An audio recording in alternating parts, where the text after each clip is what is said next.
Welcome to part 74 of my video series on how to use Blender 2.7. In this video, I'll be talking about how to create a string of Christmas lights, kind of like the ones on the screen right now. I took this photograph several years ago of an outdoor set of Christmas lights. Although these Christmas lights are LED lights and they're all the same color, we're going to be creating a string of older style incandescent light bulbs, kind of like the ones in this photograph, although these ones are smaller, pointy, lights that you would find on a Christmas tree. We're going to create that same style of rounder outdoor Christmas lights, although incandescent lights, kind of like the ones on the screen right now, have that filament, that glowing hot wire in the middle of a clear glass bulb. So that's what we'll be creating in this video, that glows white hot, that comes out of two wires that stick up from the base of the light bulb. So that's the style that we'll be creating. When I was practicing for this tutorial, I created a scene, hopefully you recognize this from the show Stranger Things on Netflix. If you have not seen the show Stranger Things, I would highly recommend it. It's a great show. And there's a very iconic scene in that show where there is a string of Christmas lights that are on a wall with wallpaper, and all the light bulbs have a big black letter painted below them, and that's how communication happens. I won't go any further into that. Let's go ahead and dive in. Before I do though, I will mention that this tutorial will cover how to make the string that runs between each one of the tops of the light bulbs. This string or cord is a double cord, so there's two kind of wires built into one kind of plastic shell. And these cords, this is really the new part that I haven't covered in any of my other videos in this series. This cord is actually going to be controlled by what are called hook objects, and that will allow us to actually control and even animate, if we want to, the entire cord by controlling the points where the light bulbs are, and we can control the curve and actually the stretch of any of these cords, which are actually going to be based on Bezier Curve objects.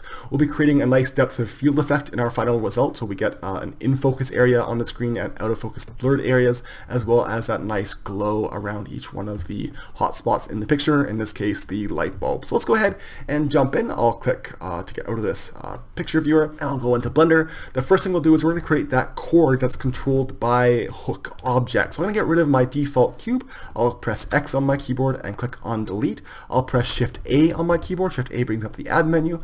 I'm going to add a curve, Bezier curve. If you're not familiar how to use curves in Blender, curves are not the same as meshes.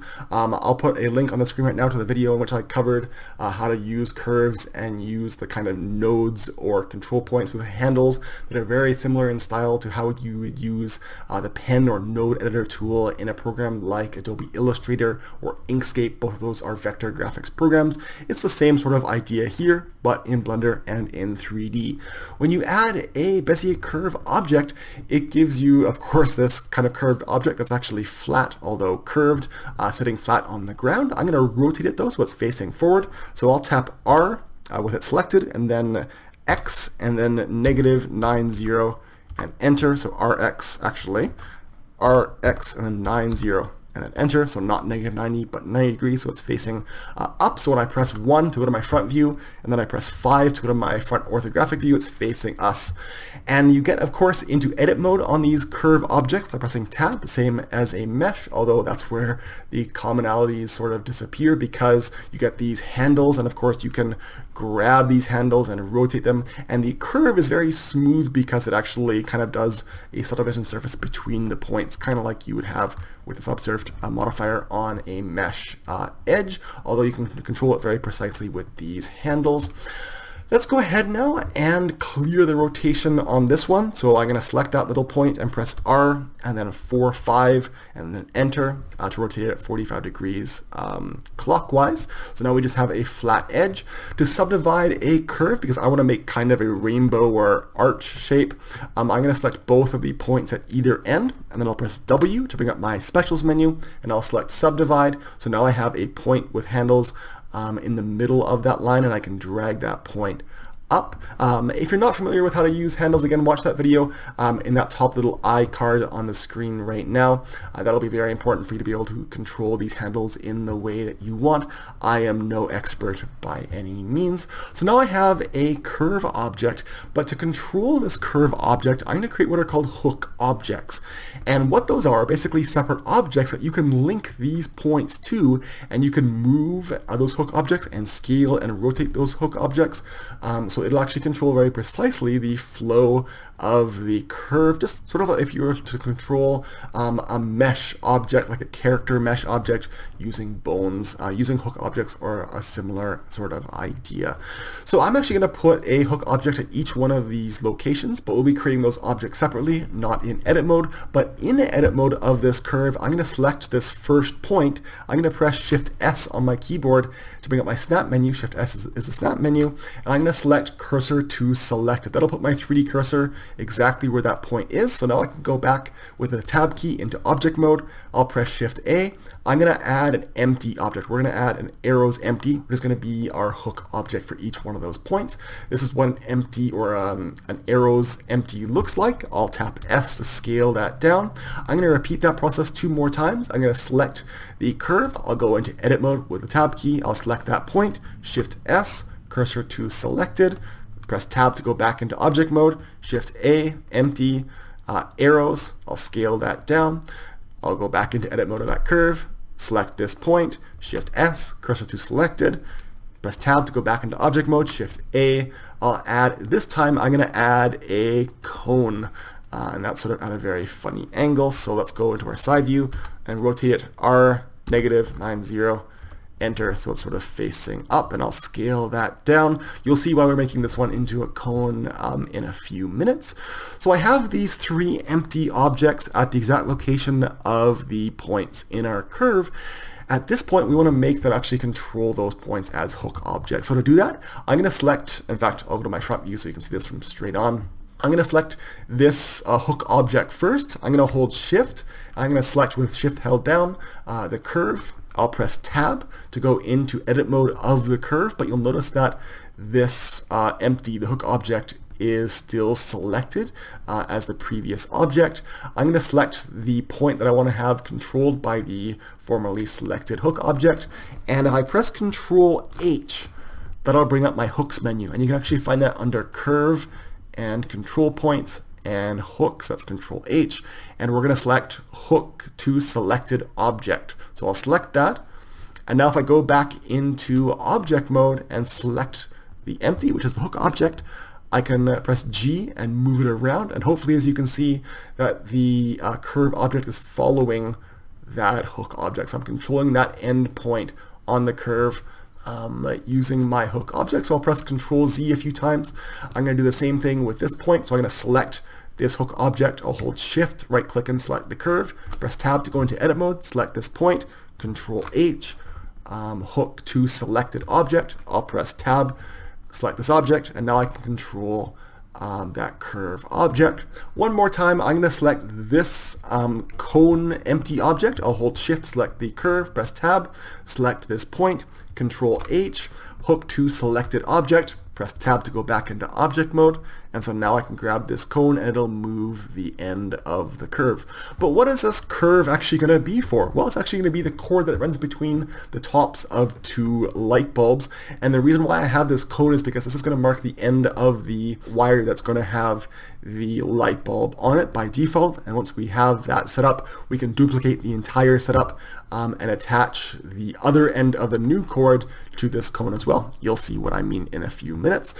So let's go ahead now and make this curve actually look like something, because it does not have any mesh at all right now or any thickness to it at all. So with the curve selected, over here in the Object Data tab, I'm going to select Fill, and I'm going to turn this to full instead of half. And the reason we're doing that is because once I turn up depth, you can see that because I have full, this is turning into a full square, and that's because our resolution is set to 0 right now. If I turn this up, you can see that it turns into a multi-sided polygon, and then turns basically into a circle. I'll click on there and I'll type 12, and if I only have half, you'll see that's only half of the circle, so you want full. So now, as you can see, we have a cord, and if we grab any of these hook objects, we can control how the curve of this wire will look. We can even scale with the S key, the empty, and that'll actually control those handles. It'll scale that point's handle so that we can actually make the curve wider or longer or skinnier and more like a point. We can rotate these as well to really have nice control over any of the ends or the middle of any of these segments of the chord. So that's great. I don't want my chord to look like a circle though, so I'm going to create a separate object. I'm going to press Shift S on my keyboard. I'm going to bring my 3D cursor back to the center of my scene. So I'll select, after I press Shift S, I'm going to select cursor to center. So it puts the 3D cursor back there. I'll press Shift A. I'm going to add a curve circle, and I'm going to tap S to make it quite a bit smaller, about the same size as I want that chord to be. I'll move it forward a little bit, because from the top view, I'm now going to edit this circle to look like the sort of profile of the chord that I want. I want sort of a double chorded wire, I guess you would call it. So I'm going to press Tab to go into edit mode. I'm going to grab each one of these center points with the Shift key, and I'll tap S and then X on my keyboard to make it wider. Now I want it to sort of go down in the middle and have a flat area and then go back up, and same thing on the bottom, maybe a little bit smaller on the bottom of an indent. So I'm going to select actually all of the points. I'll press A a few times to select all 4 of those points, and I'll press W and select Subdivide, and I'm actually going to select 2 over here. So now what I can do, because I have now 2 points dividing up each one of those quarter segments that I had before, I'm going to drag the 3 top points downwards, and I'm going to drag this one a bit like that. I'm going to select those 2 and scale them in and put them down there. So now I have sort of a U shape approximately. I'll select these 2, scale them inward, so now you can kind of see what I'm going for here. I'm kind of going for a bulge on the top there. Maybe I'll rotate. Actually, I can't rotate. I'll grab those end handles there and drag them down. Maybe I'll drag these ones out a little bit. I'm not doing this very precisely, but that doesn't matter. They're just kind of wires that are made out of plastic. Let's go ahead and do the same thing down here. I'm going to drag all 3 of these bottom points up. I'm going to drag those ones down and maybe scale them inwards. Actually, I want those ones to be the inside and these ones to be the ones that kind of mark where the corners are down there. Now all of these points are curved, and I don't want that. So I want to actually have a sharp edge right about there, right here and here, basically at all the corners, and you can't actually break apart these lines until you select each one and you press V. V brings up the Set Handle Type menu, and I'm going to select free or vector. If I select vector, it'll point each one of the handles towards the next point on the line. If I press V and select free, it'll let me just kind of move them independently. So I think I'll do that. I'm going to move that one straight up, so it's pointing up, and this one so it's pointing straight across. Same thing here, V, free, and I'll grab this one with the G key and put it kind of like right there, and then I'll move this one straight up. So now we have a kind of bulbous shape for 2 wires. I'll do the same thing down here. I'll select many at the same time though, and I'll press V, and I'm going to select vector this time, and now I can kind of grab these 2 and move them down. So now I have somewhat of a chord shape. I can tap S and then X to move these inwards a little bit. And so now I have sort of the outline of a chord shape. Maybe I'll make the bottoms a little bit less steep. I'll grab these 2 points and I'll grab them, move them straight down just like that. I'm pretty happy with that. So this is going to be the profile of the chord. To make it the profile of the chord, I'm going to select the Bezier Curve, and in the Object Data tab, I'm going to go down to Bevel Object in Geometry. I'm going to select that Bezier circle, and now as you can see, I have the shape that I want. It's the wrong direction though, so I'm going to take that curve or that circle object, I'm going to press R and then Z and then 90, and I'll press enter. I'm going to go to Object, Apply, and Rotation, and so now you can see this rotated. If I'm happy with that, and I am, then I'll just leave it. So at this point, if I'm happy with that, in fact, I might just update it a little bit. Whoops. I'm not quite happy with how big of a gap I have between those wires. I think it should be smaller, so I'll tap S and then Y, just like that, and S and then Y, kind of like that. There we go. Okay, we might have to update that, so I'll select this And there we go, it updated as soon as I selected that object. So I have the chord looking the way I want it to look. I can now select this object and I'll press M to move that to a different layer. I'll just put it way over here. Now it's time to make the light bulb object. In fact, before I do that though, I'm going to rotate with the R key each one of these handles so they're pointing straight down, because this end and this end are going to go straight into the top of each one of the lights at either end, and this one doesn't matter so much. Let's go ahead now, and I'll press Shift A. I'm going to add a mesh circle. There's going to be the base of the light bulb, so I'll tap S to make that smaller. I'm just going to model this straight up and down, and then I'll rotate it 180 degrees around so it's pointing downwards. That looks pretty good to me. I'll press Tab to go into edit mode. I'll press F to fill that in, and I'll tap E to extrude that up to maybe right about there. I'll tap S to make that a little bit bigger so we have a nice taper. This is going to be the kind of plug end of the Christmas light. Let's tap. I'll go into face mode. I'll tap I to inset this face. I'll bring it in a little bit, like that, maybe S a little bit more like that. Let's go to our front view. I'm going to tap E to extrude this out. This is going to be the actual glass bulb section. We're going to be modeling this light bulb in almost entirely one object so that it's simpler to work with later on.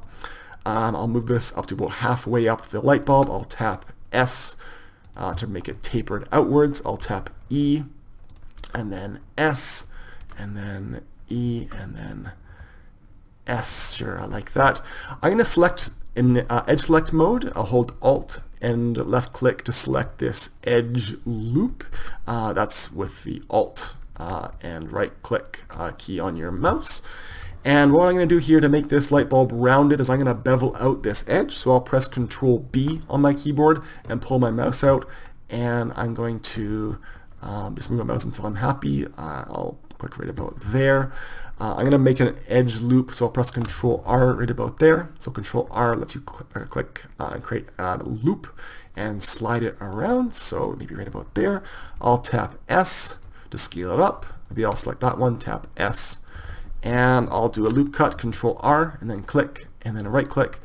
I'm just going to make these parts a little bit more rounded. Control B to bevel, and I'll select that one with Alt and right click, and Control B, and right about there. So now I have sort of a light bulb-ish shape. Let's go ahead and do a quick save. File, save as. I'll go to my desktop and I'll name this Xmas-Lights-001, and I'll click Save as Blender file.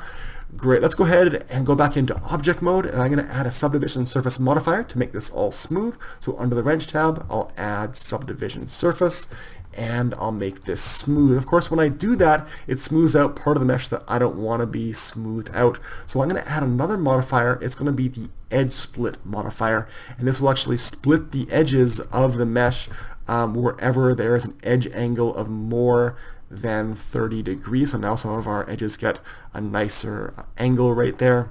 The bottom of this is still getting distorted in a way that I don't like. So I'm going to go back into edit mode and select that face and tap I and inset it just a little bit so we have kind of a double edge loop there. Maybe I'll scale that in even more. There we go. Now, these sockets on the light bulbs are often in Christmas lights more fancy than just sort of a cone type of cylinder. There's usually some more detail in here. What I'll do is I'm going to go into edge select mode, and I'm going to hold Control and Alt on my keyboard at the same time and right click on this edge to select the ring of edges. That's Control and Alt and right click to select all of the parallel edges. And I'm going to hold Shift and I'm going to deselect every other edge in this edge ring. So I'll hold Shift and right click and deselect that one, that one, that one. I'll let go of Shift. I'll go through and I'm going to deselect every odd one. Right there, and there, and there, and there, and there, and there, and there, and there. Great, so now I've got every odd edge selected. If I tap S now, I can scale them inwards, but I'm going to tap Shift Z, and that will stop me from scaling it up and down. So now I can scale them inwards a little bit. And as you can see now, we have, if I turn off Subsurf for just a moment, you can see the shape that I'm going for. That looks pretty good to me. But with Subsurf turned on, it distorts it a lot. So I'm going to make some proximity edge loops here. I'm going to press Control R on my keyboard. I'm going to make an edge loop right in there, and I'll click and I'll slide it out to right about there. That will keep those edges kind of nice and sharp. I'll do the same thing at the top of this section, at the bottom of this section as well. So Control R, click, and I'll slide this up to right about there. And Control R and click and slide it right about there. And click. I have a hole right there that will be for where the plugs or the wires will actually go into. I'm going to have to scale these up a little bit as well. With a whole light bulb. I have a curve right there that I don't want, right where the light bulb meets the plastic. So I'll press Control R. Let's make a few more proximity loops. So I'll click and then slide that right into almost exactly where the edge is, just a little bit off. And Control R, click. I'll put one that down there. And I'm going to make a few more proximity loops just to stop some of these normals issues. You can see how the shading looks a little bit weird here. So I'll press Control R, I'll click and right click, and this time I'll bevel, Control B, that edge into two edges, just like that. I'll do a proximity loop right in there. So I'll click and put one right there, and Control R, I'll click and put one right about there. Same thing right there.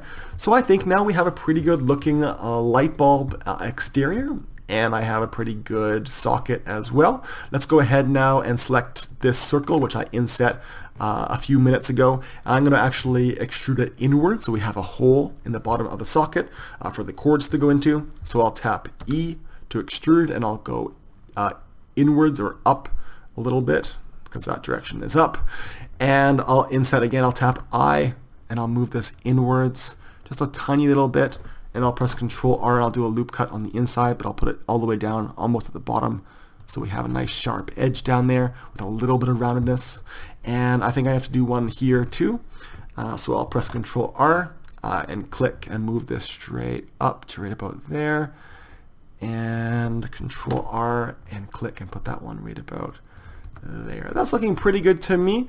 I think this light is too small though, because I don't think there's room for two cords to go into the bottom.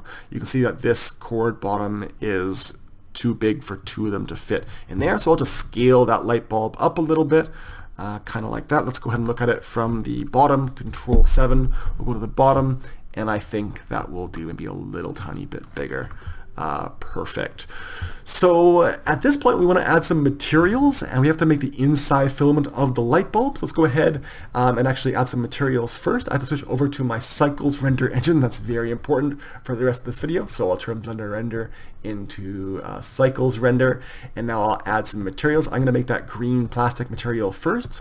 So I'm going to click on New, and I'm going to change the color here to a greeny color, and maybe a bit darker greeny color. But I'm not going to use this section. Of course, I'm going to be using nodes. So I'm going to make a new window. I'm going to grab this little triangle area and left click and drag it straight down to divide the window into two. I'll change this upper window right here into a node editor window, which is right there. Here's our same diffuse shader, same thing over here as here, and our material output. I'm going to make this have some glossiness to it because it's plastic, and therefore it would have some glossiness to it. And those two shaders, glossy and diffuse, will mix together, and we'll use some Fresnel as well to make this look a little bit more photorealistic. So I'll press Shift A on my keyboard to bring up the add menu. I'm going to add a shader. It'll be a mix shader first. I'll drag that mix shader into this noodle and let it go by clicking. I'll press Shift A. I'm going to add a glossy shader, put it right there, and connect it into the mix shader. When you make a plastic material, you actually want to have the glossy color stay white. I'm going to drag it all the way up to white from its light gray that it was originally. And so now if I go into viewport shading rendered, you can see that the entire light bulb is that green plastic, although it's not giving us a very realistic glossiness result, and that's because we have to add Fresnel and plug that into the factor. How you do that is you press Shift A. I'm going to bring in an input, Fresnel, it's right there. I'll put it right there. I'll connect it up to the factor, and so now it looks a lot less glossy. That's because I can turn my roughness down if I want, or up a little bit. But basically an object that's plastic will not be glossy all over in real life. It'll be more glossy towards the edges of the object. That's how light and physics works in the real world. It's called the Fresnel effect. That's why we have this node here. Great. I have this green material all over the light bulb though. I don't want that, so I'm going to actually make a second material slot. I'll go back into viewport shading material so we can see the color but not have it rendered. And to make the light bulb glass, we're actually just going to use the glass material that's built into Blender. So to do that, I'm going to make a second slot over here. This section was a bit shorter before, so I dragged this little area downwards. I'm going to add a new material slot onto this selected object by clicking on this plus. And in this new slot, I'm going to click on new, but we don't want a diffuse shader, we want a glass shader. And this is a little bit different than if you just added glossy and transparent together. That actually does not work very well because it reflects like the whole gray or whole black or whatever color you have for the world or sky color. So I would just recommend using glass. Now I have a glass material and you can see what it looks like in preview. That's what it looks like. You can adjust the index of refraction, how much it bulges the environment around it in a scene, and the inside and what's behind it. I'm just going to leave that at approximately the default value, which I think was 1.45 or something like that. But I want to actually apply this material to the light bulb, so I'll press Tab to go into edit mode. I'll go into face select mode. I'll hold Control and Alt and right click on one of these edges to select all these faces. I'll press Control plus several times to select the entire light bulb. I'll zoom in so I can see what faces I want. Control plus. And with this material selected, I'll click on Assign, and that will make the light bulb actually made of glass. So if I go into viewport shading rendered, you can see what is happening here. I now have a glass light bulb. You can make this a colored glass by clicking in color and choosing color. In this case, I'm going to choose red to start off with. So now I have a red glass. Let's go ahead and make the chord green as well. So go back into viewport shading material. I'll select the chord. Let's go ahead and go over to the materials tab, and I'll change the material or add a material from the pre-made list to material.001. Let's go ahead and name these materials. I'm going to name this green plastic. And let's go ahead and select the light bulb, and I'll name this material glass red. Sure, I'm using dashes here. The next step is to make the filament and the little wires that stick up into the actual light bulb. So I'm going to make this area a little bit smaller, the node editor window smaller, and I'll go into my front view in the 3D viewport. Now to get access to the inside of the light bulb, this is pretty easy. I can press Tab to go into edit mode, and I actually still have the mesh of the actual glass bulb selected still, but I'll deselect it, and then I'll hold Control and Alt, and I'll right click on one of these edges to select a edge ring, which is actually a face ring. I'll press Control plus, and because I selected a little bit above the center point here, if I press Control plus several times, it'll select all the way up to the top, but then I can just keep on pressing Control plus until I select the whole bottom part of the light bulb. There we go, we have the entire light bulb selected. I'll press H now. H will hide the selected faces, but only inside of edit mode. So if I press Tab to go back into object mode now, you can see the entire light bulb, but back into edit mode, the light bulb is still hidden. Of course, I could press Alt H to unhide that. So now we have access to the inside of the light bulb. Let's go ahead and go into edge select mode. I'm going to hold Alt and right click and select that edge loop. If you hold an Alt and right click on an edge, it'll select all the connected edges, edge to edge, in this case in a circle. I'm doing that because I'm going to press Shift S on my keyboard. I'm going to bring my 3D cursor to the middle of this circle. So Shift S and then cursor to selected. Now my 3D cursor is right there in the middle of that hole. I'll press Shift A to bring up my add menu, and inside of edit mode now I'm going to add a cube. It's way too big though, and it's being rounded by that subsurf modifier. So I'll tap S to scale it way down to about the right size of the filament. If you look closely at a filament, or depending on what kind of light bulb and what the design of it is, there's often a little base where the two wires will come out of. So I'm making that part first. So I'm going to tap S and then Y to scale it that way. And then maybe I'll go into face select mode and I'll select that face. and make it a bit taller, and tap S and then X to make it a little bit wider. That's the right shape, but not with the subsurf on it. So I can select this entire cube now. If I press L with my mouse over that object, it'll select all the linked faces. So I put my mouse over one of the faces and press L. That's all selected now. I'm just going to bevel the entire cube. That means all of the faces. So if I press Control B now, Control B is bevel, then I can move my mouse a little bit, and that creates a set of double edges at every single edge. So now that subsurf won't have the same effect on that object. That looks pretty good to me. Let's go ahead now. How's the size of that? If I kind of zoom out and look at that, maybe that's a bit too...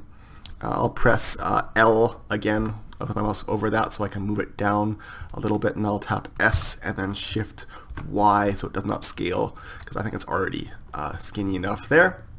Perfect. Now this is actually where I'm going to go out of edit mode, and I'm going to make that filament wire. Not all of the wire actually is glowing, so we're going to have to convert this to a mesh after we make the wire out of the Bezier curve, similar to this one. So let's go ahead and I'll go into object mode again, and from my front view I'll press Z to go into wireframe. I'm going to make a Bezier curve starting right up there, so I'll put my 3D cursor right there, Shift A to bring up the add menu. Because I'm still in object mode now, I can add any kind of object. I'm going to add a Bezier curve.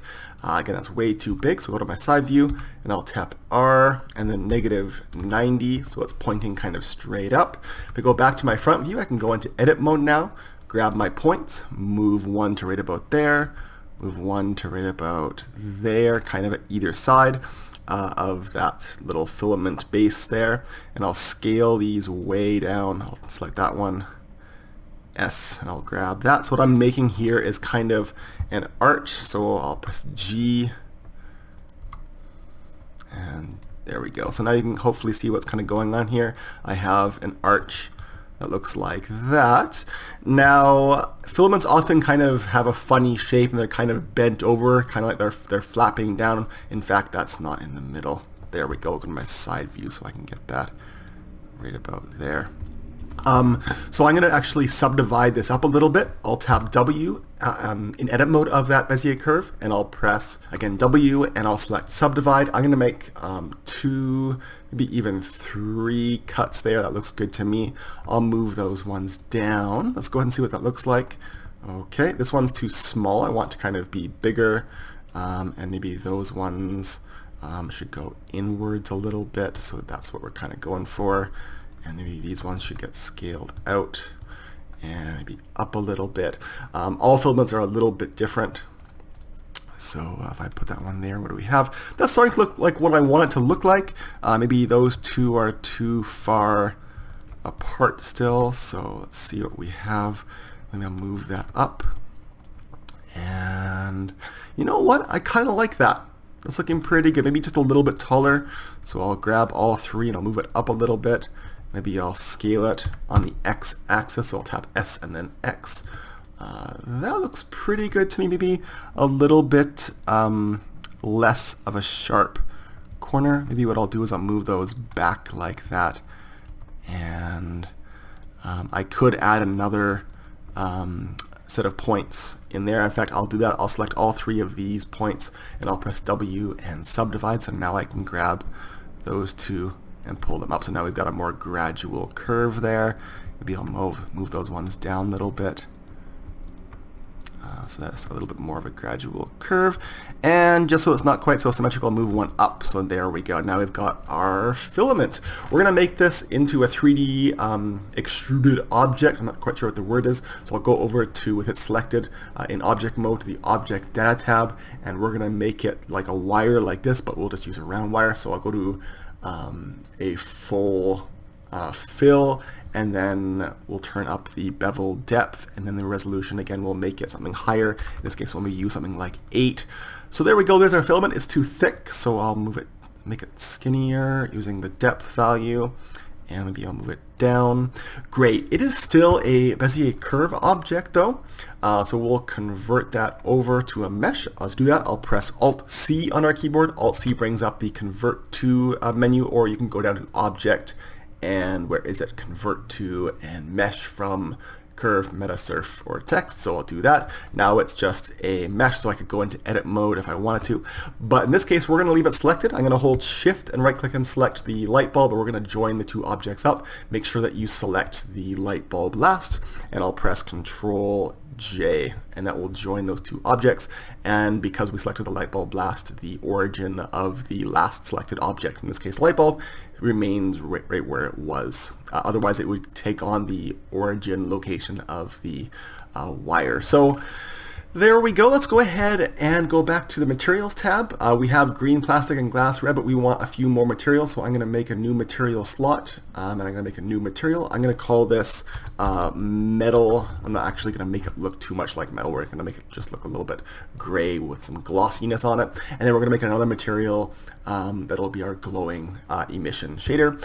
So I'm going to make this one be the metalish kind of material. I'm just going to make a simple material. You're not going to see this very much, but let's go ahead and do it. I'm going to add so Shift A to bring up the add menu. I'm going to add a shader. It's going to be a mix shader. I'll drag that into there because we're going to mix together a diffuse shader, and Shift A, I'm going to make a glossy shader. I'll combine that together, and because it's metal, it's not going to have a white reflection, it's going to have a darker reflection. And let's go ahead, why not, and add an input Fresnel, and that will make the glossiness more realistic in case we really want to zoom in on something. There we go, and glossy, let's go ahead and turn the roughness down so we can see over here it's now kind of reflective, maybe a little bit glossy. Sure, why not? So let's go ahead and make one more material slot. I'll press plus. We're going to make a new material. We're going to call this one light dash filament. There we go. Hopefully I spelled filament right. This is not going to be a diffuse shader. It's going to be a emission shader, or an emission shader.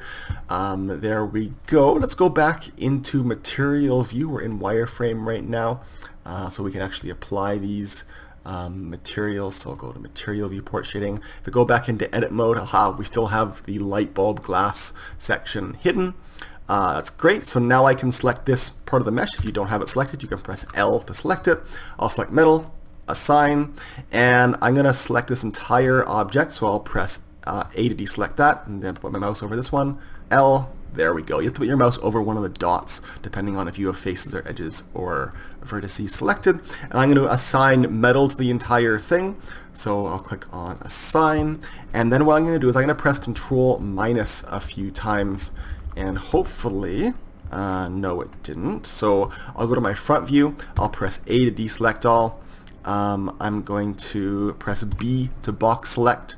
And then I can box select all of the faces I want to be part of the filament. In this case, I'll do, let's say, those ones there. I have, what is this called? Limit selection divisible turned on.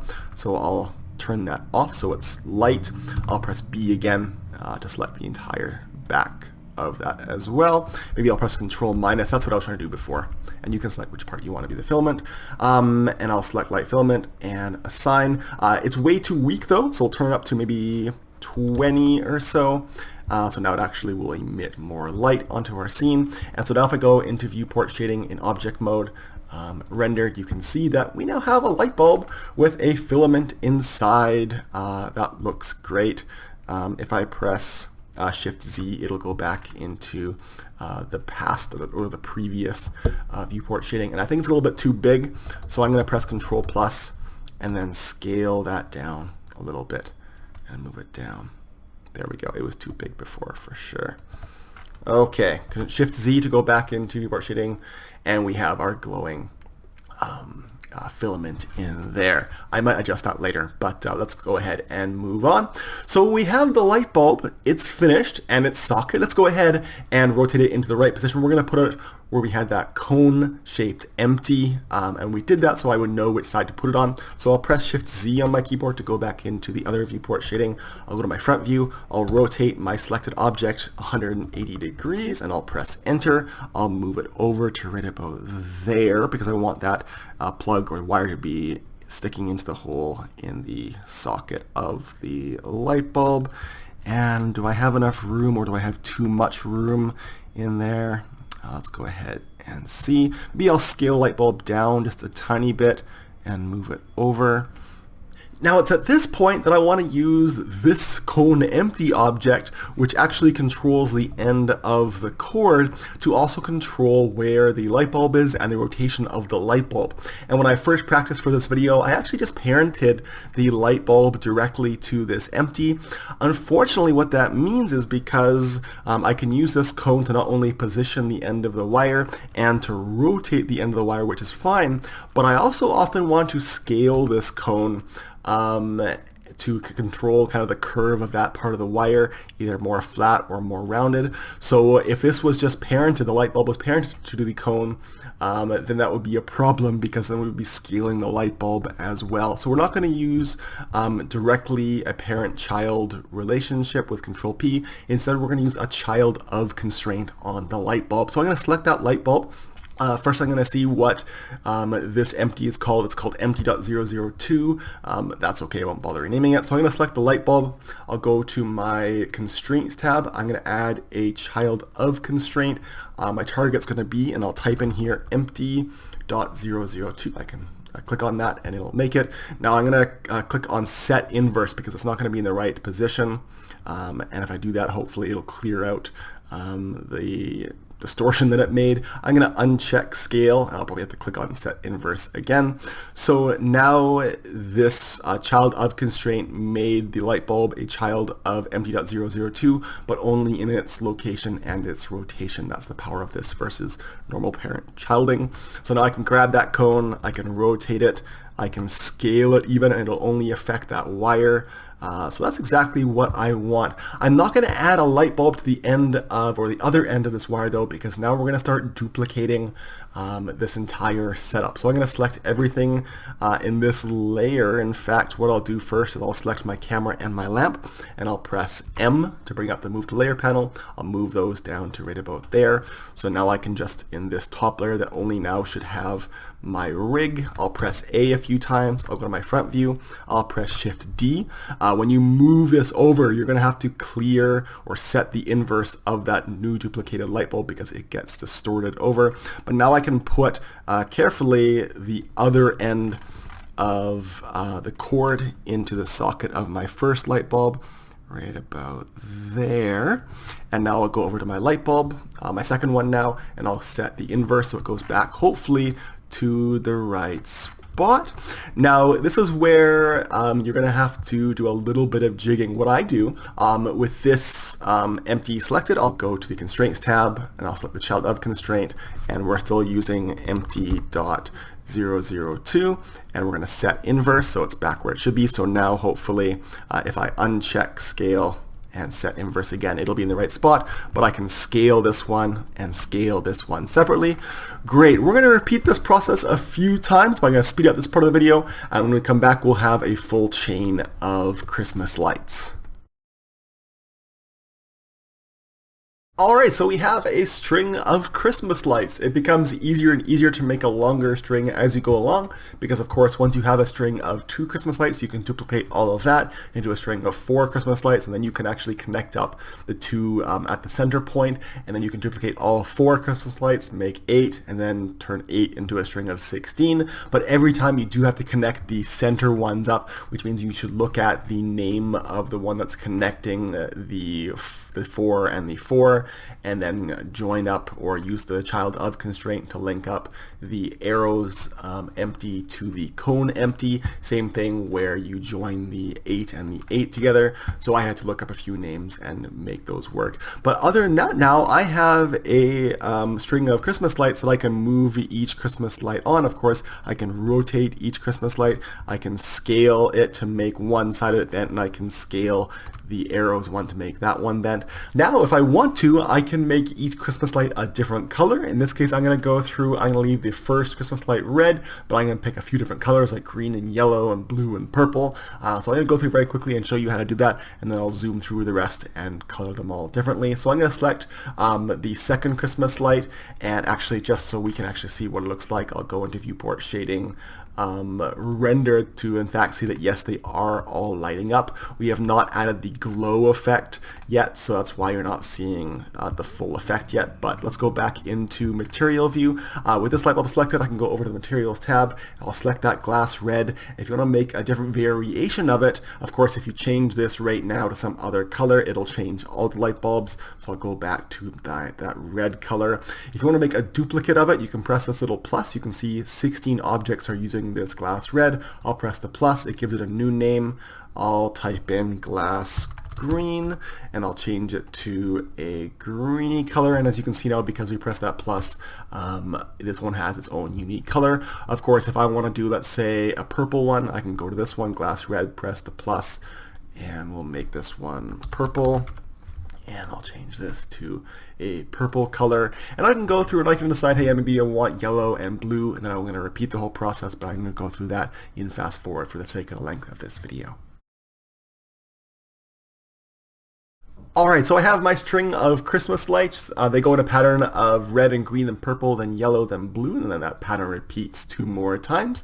Next, I'm going to actually make my Christmas lights appear draped. So what I'll do is I'll go back into Viewport Shading Material. I'm going to zoom in here. Oops, I'm going to zoom in, and I'm going to select all of the cones. So I'm going to select not the ones on the ends yet. In fact, if I grab that end one, and I tap R, I can actually make it look like it's farther away so we don't see the end of it in the final result. And I can scale that empty up and make it look like it has a nice curve to it. In fact, you can scale it or rotate it rather any way which you like so that it's not looking like it's too fake. I'm going to grab this one and all the other ones because these are parents of the similar empties that are almost in the same locations.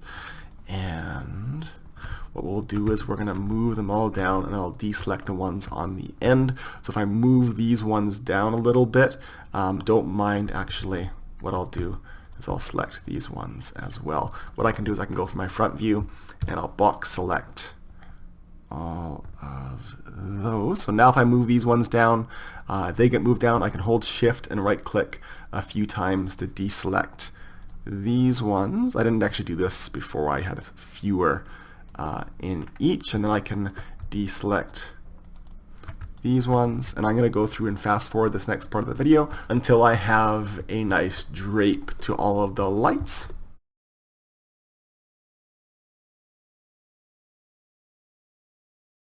Alright, so I have a nice draping string of Christmas lights. I went through and I made each one of the lights a little bit differently rotated so they don't all look like they're uniform, like they would come out of the box, or when you string them up, they'd all be in different directions. This actually took several minutes to do, and what I might actually do is separate out the empties into a different layer, like a different layer down here, so I could hide the mesh of the cord and the light bulbs easily, so I could easily then just select, maybe the cones would be in their own layer, so I could then just grab the cones and then move them where I want them to go without having to find and fish for them and right click to try to select them each and every time, because that was a bit painstaking and it took me about at least 5 minutes to make this draping string look the way it is now. So it's at this point that I'm going to set up the lighting in my scene with the glow effect and with the camera depth of field. So let's go ahead and press 0 to look through our camera, and it's not anywhere near in the right spot, so I'll go over to lock camera to view under the view heading in this side properties panel that you can press N on your keyboard to show. I'm going to go ahead and zoom out and kind of get a nicer view of my string of lights, kind of like that maybe. We're not going to get much of a reflection unless we put a wall or something next to this string, so that's what I think I might do. I'm going to select my camera though, and I'll go, if I can actually right click on the edge of it. Why can't?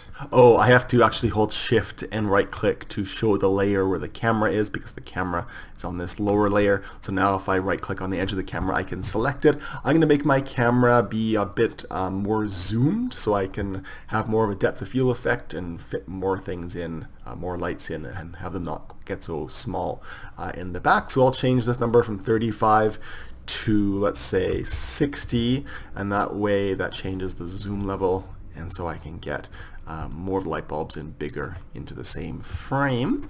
That's looking pretty good to me. Let's go ahead and create that glow effect. That glow effect is done in compositing node. So up here in my node editor window, normally if you have an object selected with the material nodes, that's what you would see. But and that's what that button is. But I'll go over to compositing nodes and then click on use nodes. So now we have this render layers node, which is all the layers that will render in your 3D scene. And then we have the composite, which is the output essentially. And I'm going to press Shift A and add a filter. It's going to be a glare filter, and I'll add that into this noodle there. And what that will do is when I go to viewport shading rendered, or when I render out, we're going to get a glow effect. But to get that, I believe we have to turn down threshold. That's that value there. And then we'll get a bit of a glow effect. Maybe I need to change this to fog glow. And I think I might turn size up to 9. That might be as high as it goes. So I have to turn mix up a little bit. Oh no, of course, this will only happen after we render out the scene. So I believe with a threshold of 0 and a size of 9 and a mix of 0. Let's try that. Let's go ahead now, and I'm going to make a viewer node so we can have a backdrop here. I'll click on backdrop down here. I'll hold shift and left click and drag through this noodle to make a little node that is a divider node. Essentially, if you hold shift and left click and drag through, you can make that splitter in there, but I'll undo that. I'm going to press Shift A. I'll go to Output and Viewer, and I'll put that there and I'll connect it up. So now what I can do is if I do a render of my scene, it'll show up in the backdrop because I have backdrop and this viewer connected up. So I'll click on Render. And as you can see now, we have the rendered nice string of lights, and they have a little bit of a glowing effect. That's from the glare node. If I press M to mute it, you can see what happens. That glare goes away if I press M again. Because this is a after render effect filter, and I can easily add more of these or change the setup, but the render layers will stay the same because that's what has been rendered out from our 3D scene. So I can change this mix value if I want. What I might actually do is change my world background color to black, and because that's part of the 3D scene, I actually do have to re-render out the scene. And the scene is way too dark now, so I need to go ahead and add in a lamp. In fact, I'm going to add in a wall as well, just so we have some light bouncing off the wall and hitting the string of light. So I'll press Escape down here. The render will still remain. I'll go back into viewport shading material. I'll break out of my camera view. I've got a lamp somewhere in the scene. There it is. It's very small, so I'll go to my lamp tab with it selected. I'll make it into an area lamp. Oops. There we go, an area lamp. I'll change the size to a square, and then I'll turn it up to maybe 10 in its size. I'll tap R and then Z, and let's see how it's pointed. It's right about there. Maybe I'll make it quite a bit bigger. And under the lamp tab, it has a size of 10, and under nodes, if I click on use nodes, that was collapsed for me for some reason. If I click on use nodes, which was there just a moment ago, I can now have access to the color of the light, which I'll make a little bit blue, like it's at nighttime, and I can adjust the strength as needed. Maybe I'll turn that up to 500 or so. Let's go ahead now, and I'll press Shift S and bring my cursor to the center of my world, which is right over there. In this case, I'll press Shift A. I'm going to add a plane. I'll scale that way up and rotate it on the x-axis negative 90 degrees. Actually, which side is the correct side? I'm not exactly sure which side is the correct side, but we will see in a moment. I'll tap S and then X, S and then X to make the wall wider on that axis, and then S and then Z to make it a bit shorter. And let's go ahead and see what this looks like through the camera. We can still see some black over here and maybe at the bottom. So maybe what I'll do is I'll make the wall look the way I want to, and then I'll duplicate the wall and rotate it so it looks like we're looking into the corner of a room over in this part of the frame. Let's go and see what this looks like. I'm going to render out the scene again, so I'll click on Render. What I might try doing here is actually turning up the strength of the emission material that's in each one of the light bulbs. Luckily, it's all one material, so if I press escape on my keyboard, I'll select one of the light bulb objects, and over here in the materials tab, I can go to light filament, and right now it's set to a strength of 20. I'm going to try turning that up to a strength of 50, so it'll illuminate more. And what I might also do is I'll turn up the glare that's in this compositing node. I don't think we can turn size up beyond 9. If I try entering in 10, it just kind of goes back down to 9. What I can do though is I can duplicate this glare node and add it again so we get even more glare, and if I do that you can see the scene brightens up a little bit. Maybe I'll turn mix, because I think if you have it at a negative number it actually brightens up the whole scene. So I'll just leave mix set to 0 on both. So now there's going to be more glare around each one of the lights, and that's great. Let's go ahead and re-render the scene. In fact, before I do that, I'm going to break out of camera and move that wall closer to the lights, not in the lights. Though, let's go ahead and re-render.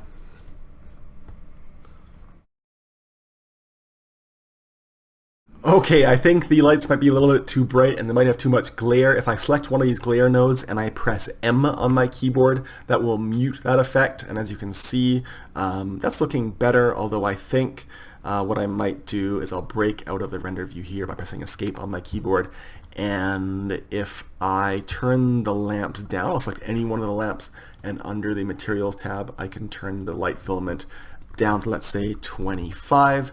And what I might do with this glare node up here is I might turn the size down to something like 3. How does that look?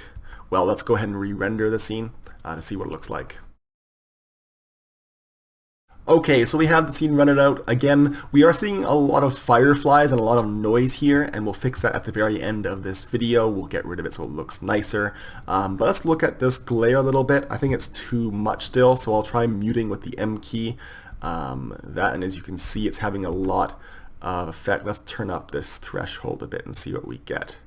Ooh, I like that quite a bit. So if you play around with these values a little bit, in this case I'm turning my threshold up to 1 or 2.7, pardon me, and I can just try playing with it and seeing the, which results I get, and kind of play around with it until I get the result that I want. It's looking pretty good to me. I don't think there's enough light in my scene though, so I'll break out of my render with the escape key with my mouse in that window, and I'll select my lamp, go back to the lamp tab, turn this value up to maybe 1000 because it is a big scene. Let's go ahead and re-render out. Okay, so we have a almost finished result. Again, we have to clean up the noise that's in the scene.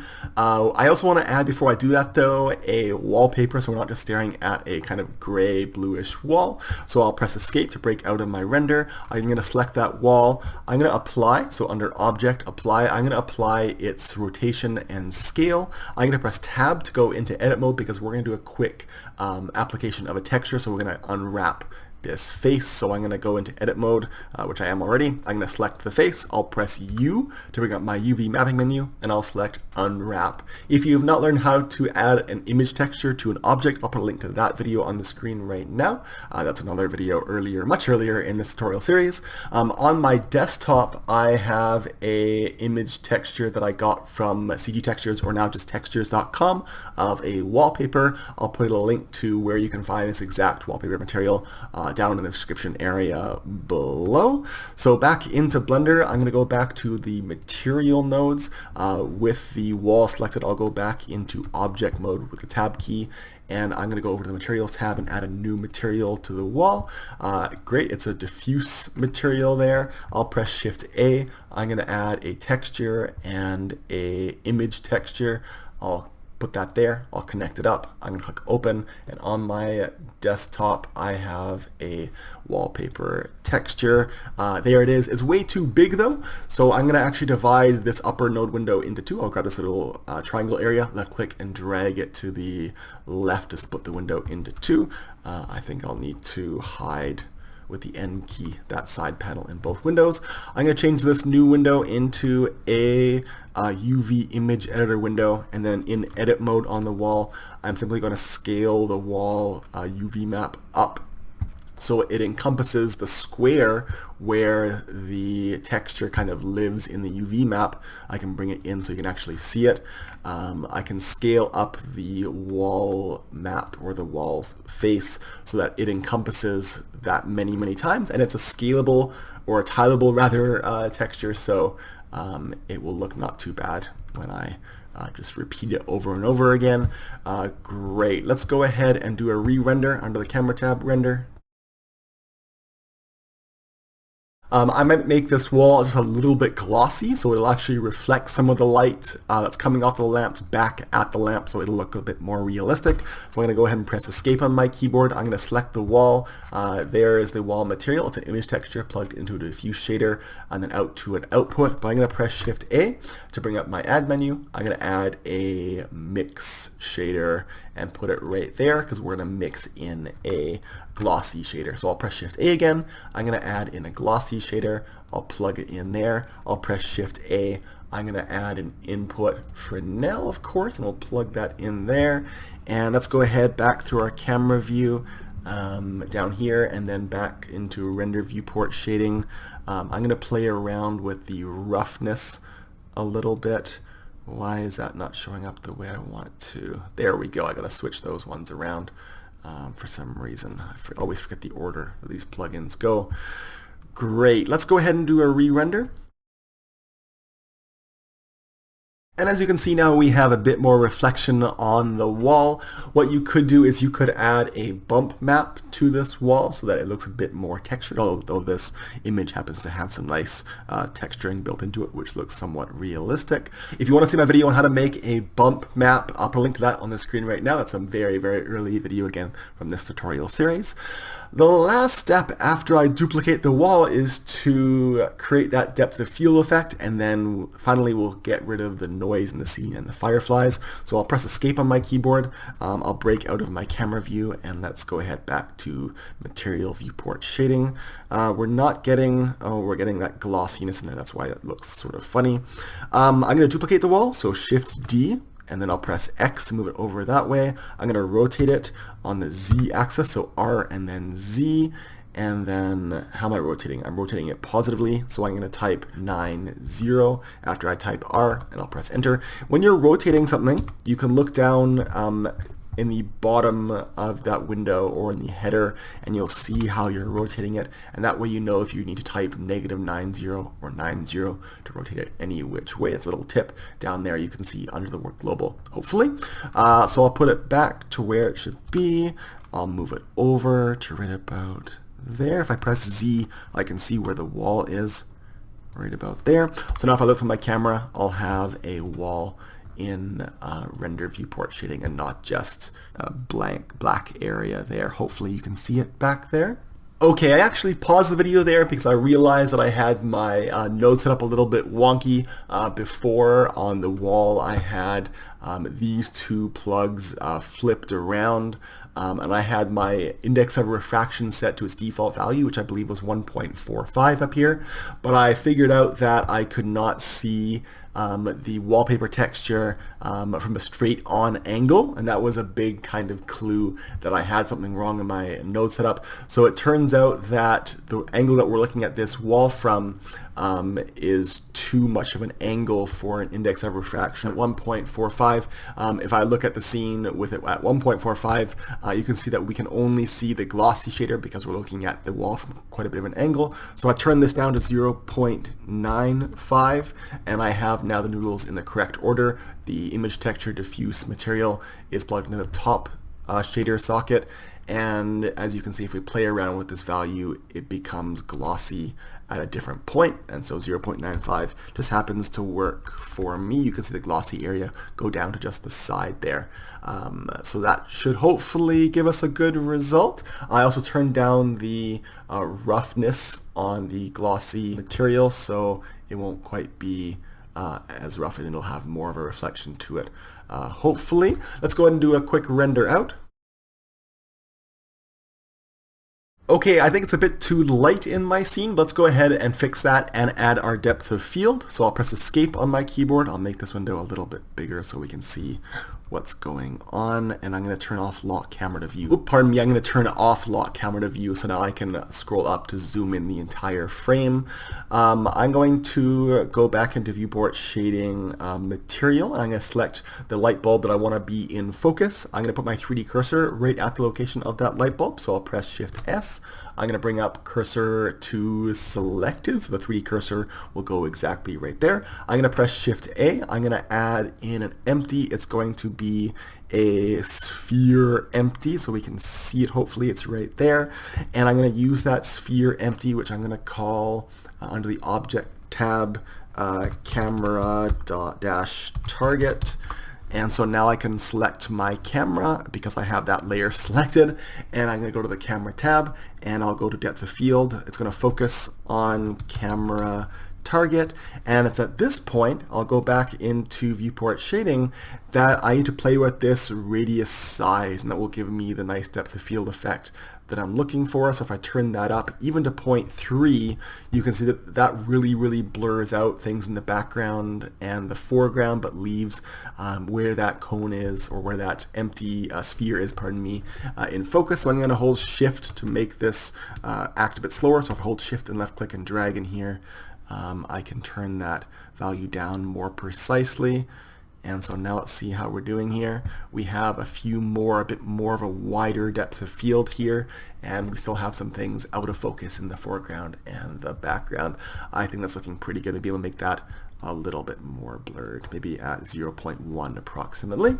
Great, let's go ahead and make the lamp a bit duller in the scene. So I'll break out of my camera, I'll press Shift Z, let's go ahead and select that lamp, and it's at 1000, maybe I'll make it about 650 or so. Sure, let's go back through the camera, and let's do a quick save, and let's do another render. Alright, so our render is looking pretty darn good here. I think there's a little bit too much glare in our scene though from these filaments because of the compositing nodes that we have. So I'm going to see using the compositing nodes, if I mute that other glare node and we look at the result, does it change anything? That one does. That one does not change much. So if I select this node and I press Control X on my keyboard, it will not disturb the noodle. It'll just kind of reconnect up the noodles as if that node was never there. So this glare node, if I re-enable it, it's making the scene a bit brighter. I might turn the threshold up on that a little bit so it's not quite so overpowering.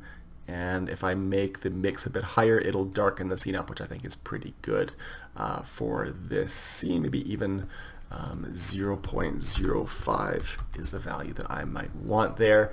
It's looking pretty good to me, except for all of the noise in my scene. And that could be improved by simply turning up the render samples when you go ahead and render out. What I'll do over here under my camera tabs, I'm going to switch my compute device from CPU to GPU because I happen to have a video card made by NVIDIA that Blender can use using the CUDA technology. So this will speed up my rendering. I'll put a link on the screen or down in the description area below to that video on how to speed up your rendering using your NVIDIA GPU if you have one. Let's go ahead and clean up this noise though by turning up the number of samples in the scene, and we'll do a few more tricks to try to get rid of the noise. So under sampling, right now we're rendering out at 128 samples. I'm going to turn this up to, let's try 1000 samples. That will take quite a while, so I'll press Control S, especially if you're using your CPU. Let's go ahead and press render. Alright, so that's what our render looks like right now. We have some graininess, but we don't have any real fireflies, maybe a few here and there. What I can do at this point is I can go under the camera tab in the properties window under the light paths section, and I can turn up this filter glossy value. I'm going to turn it up to just 1, and I'll press enter, and what that will hopefully do is it will get rid of any of the little fireflies, those little bright dots that I have in my scene. What I'm also going to do, and this is only because I have GPU rendering enabled, is I'm going to turn my render samples up from 1,000 up to 3,000. That's very, very high. That might take your computer quite a long time. What you could also do under this light path section is you could turn off reflective caustics and refractive caustics. That will get rid of some of the effects in your scene, like light bouncing through the glass of your light bulbs. But if you have a lot of firefly issues, that could really help turning off those two values. I'm going to leave them on though. Let's go ahead and do a quick render. And this is my final render result. It's important to note that I actually paused the video and adjusted a few of the settings in my scene. I took that big area lamp that was lighting up the wall in the scene and I moved it down below the string of lights. So now you can see there's a shadow kind of above the string of lights on the wall. And I made the lamp smaller so that it would look like a desk lamp. And I also made it a little bit more yellow in color to simulate a desk lamp or a living room coffee table lamp or something like that in the room. I also adjusted where the focus empty was in the scene. Remember that sphere? And I adjusted the amount of depth of field blur. And I also did a little bit of digital color grading to make the scene look a little bit more dark and purple. So this is my final render result. That will be it for this video though. Please don't forget to click on that like button if you learned something in this tutorial, and click on subscribe to see more videos just like this one in Blender and in tech. Go ahead and check out my Facebook page at facebook.com/borncg. On that page, if you follow it, you'll get updates on what I'm working on next and sneak peeks on my future tutorials and projects. But that'll be it for this one. Thanks for watching. Bye-bye.